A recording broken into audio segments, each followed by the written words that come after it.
चलिए आई भैया, हम गायक अनोखा से यही फागुन के महीना में एक जना के पति प्रदेश में बाड़े, होली नियर आ गइल बा। वो अपना पति से कहतिया बिरह के भाव में, आई कैसे।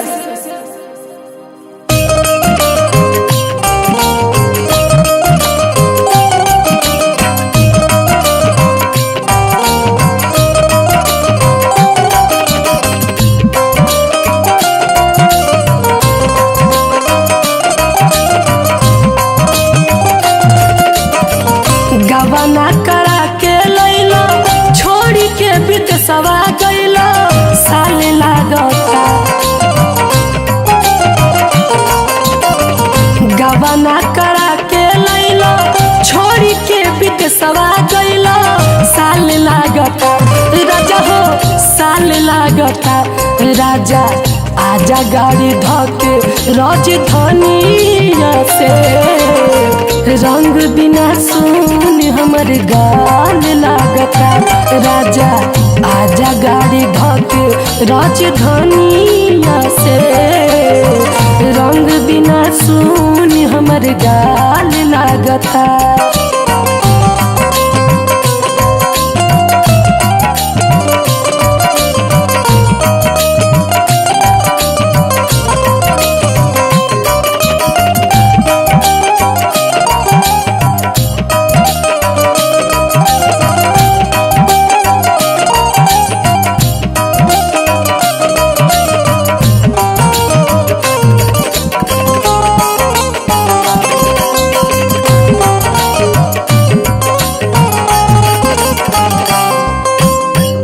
फगुनी बयाद बहे देह सिहराता, छछनता जिया हिया चोली कसमसाता।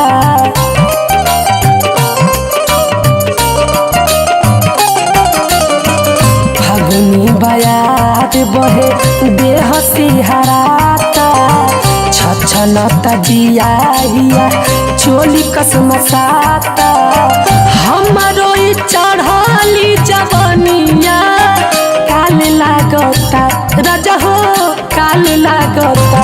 आजा गाड़ी धके राजा राजधानिया से।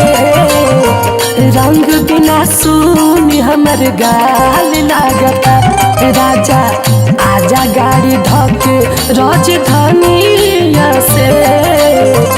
रंग बिना सुन हमर गाल लागता।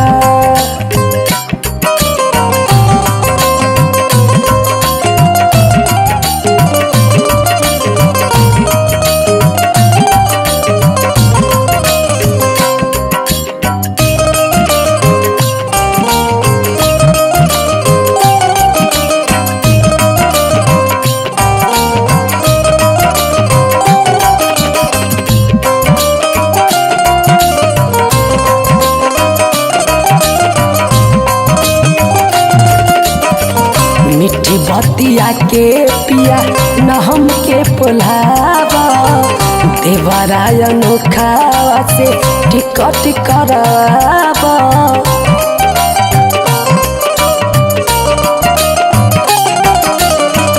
मिठी बतिया के पिया न हमके पोलावा, देवराय अनोखा से टिकट करावा। होली बाया धूरा कोदी पूरा पूरा हाल लागता, राजा हो हाल लागता। आजा गाड़ी धके राजा राजधानिया से। रंग बिना सुन हमर गाल लागता, राजा आजा गाड़ी धके